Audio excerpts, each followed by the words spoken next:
the world's most advanced cold wallet for the new generation of cryptocurrency lovers. So if you are interested in buying this decent wallet, you can find a link in the description down below where you will get a 20% discount. Thank you very much, and let's dig in the video. What's up, XRP family? Thank you guys for joining this video. We have interesting news.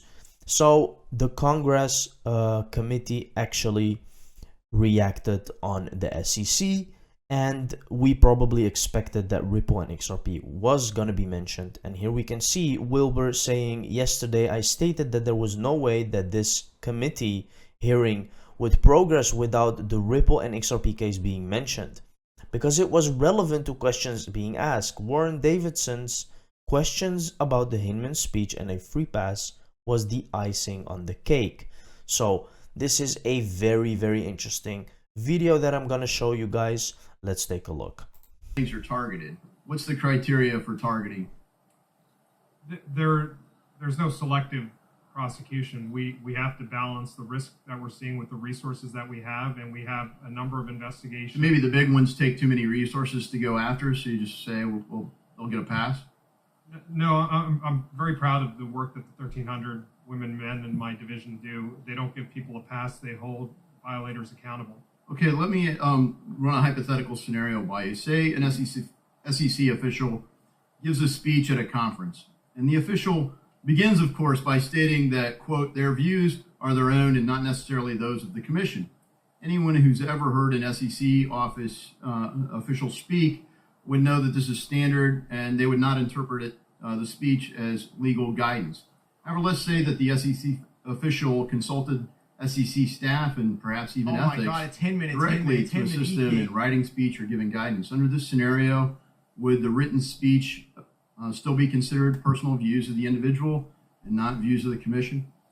Respectfully, I can't answer that right now, because that hypothetical is a real scenario that's playing out in litigation. Oh, what litigation would that be? That would be the Ripple litigation. Ripple XRP. So is it true that Director Hinman submitted his speech to ethics for approval? Again, I can't comment on pending litigation. Very interesting. So you can see that they are just evading all of the critical questions actually about the Ripple case, which is so obvious what is actually going on, guys. So here we can see the stand is finally out of tacos. This is literally on the official website of Ripple. So here they explain that Jed McCaleb sold all of his XRP. And for context, he originally owned 9 billion units of XRP in 2012 when the XRP was created. Now, you can read this, guys, if you do not really fully understand how this went and how this happened. But despite all the drama, developers and entrepreneurs independent from Ripple have continued to build on the XRPL, taking advantage of its native attributes and unique functionalities to move value. Today, the XRP ledger supports hundreds of use cases, from cross-border payments and custody to marketplaces and NFTs. Ripple has been in business for 10 years, and this is only the beginning. Now, it's very interesting, the words that they are using, guys. It's as if Ripple is so sure that they are going to win this lawsuit, and not only win, they are really presenting themselves as kind of an example for the whole cryptocurrency space, which I think will definitely happen. So this is kind of interesting. In Palau, where Ripple is building a USD-backed coin on the XRPL, the House of Delegates introduced a digital residency bill that will allow foreign investors to start businesses from afar and also open the market to use of cryptocurrency. Now, this is going to be the future, guys. These kinds of things. Countries inviting entrepreneurs and business owners to actually innovate and start using these CBDCs and USD-backed coins and stuff like that. A visualization from Ripple's new value report suggests the potential for CBDCs has generated an overwhelming consensus among financial institutions. This is, again, the Digital Pound Foundation. Look how they always put Ripple out there in the front, even though they are in a lawsuit. In case you missed it, the recent webinar from FinExtra entitled Digital Asset Series 2022 Navigating CBDC Unknowns is now available to watch online. This is interesting stuff, guys. I really recommend you to go through this and check the Digital Pound Foundation, because you can actually see the roles that all these cryptocurrencies will have. And of course, not all of them, but it will be a fraction of them. And you can see that Ripple is always on the front. So definitely dive into that and see the future that lies ahead for Ripple. Court approves parties sealing requests regarding amici motions to participate in challenge to SEC expert. Unsealed versions must be filed by tomorrow, July 19th. Amici must reply to SEC objection to their participation by Monday, July 25th. That is what is happening now on the case. Warren Davidson's presses SEC Gov Director of Enforcement on whether Hinman Eats speech was submitted to SEC ethics. Gerber Growal refuses to answer, citing ongoing Ripple case. Now, I just showed you the video, and that is what this is all about. The heads of all SEC decisions need to be present. That way, no one can duck questions like what happened this morning. See, this is the problem right now.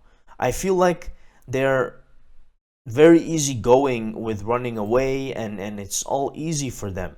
They should be held accountable in a far more logical sense. Now they're just saying we don't want to comment on that, and that's it.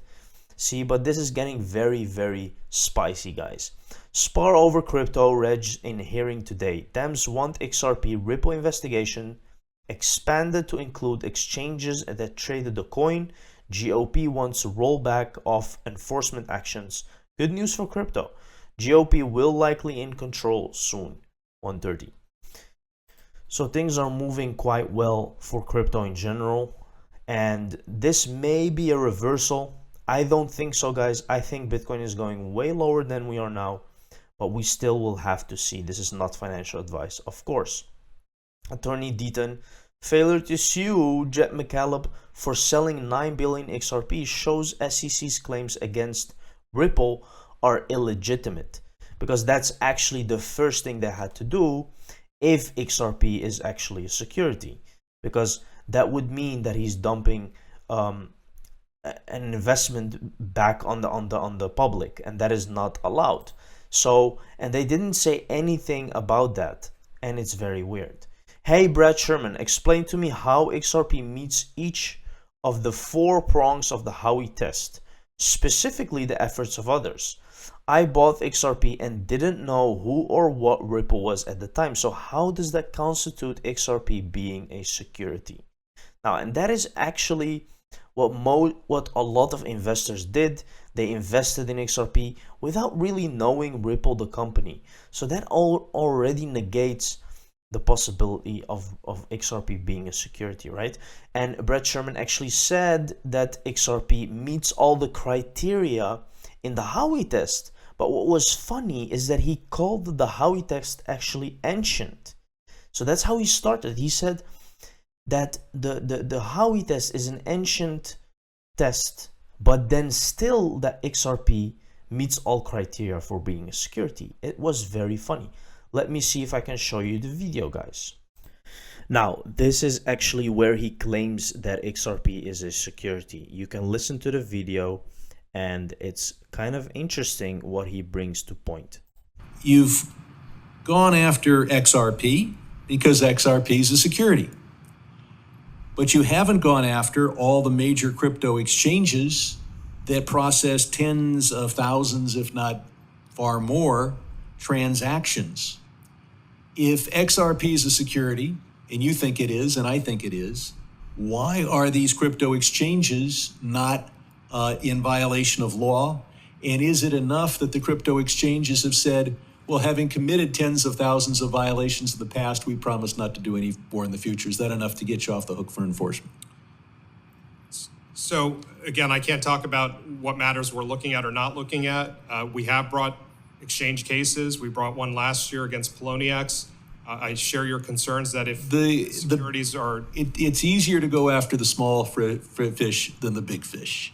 But the big fish operating the major exchanges did many, many tens of thousands of transactions with XRP.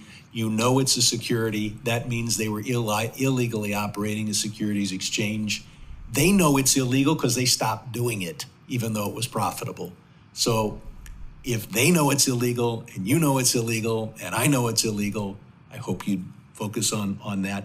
And then Now, this is quite funny actually, because XRP is not considered a security in 95% of countries. So again, guys, you can see that this is all just a big show going on here. And now we have another interesting, after Subcommittee Chair Brad Sherman praises the SEC government for going after XRP, Rep. Tom Emmer on the GOP minority side tears into the agency and concludes with a warning. So he doesn't really talk about XRP, but just to show you guys that there was really fire going on there. Now, here we can see XRP community taking Rep. Sherman to task. Here we have a tweet from Stuart Alderty. Can I get a fact check on aisle 2 please? Rep. Sherman that the US has not, in fact no country, has determined XRP to be a security. When elected officials don't understand that the mere filing of a case by the SEC doesn't determine anything, it's more than concerning. So it's all a big mess, guys, but we know what is going on. XRP is going to change the whole financial system, and that is why we have all this smoke, all this show, all this BS going on right now. Thank you very much for watching the video. See you in the next one. Cheers.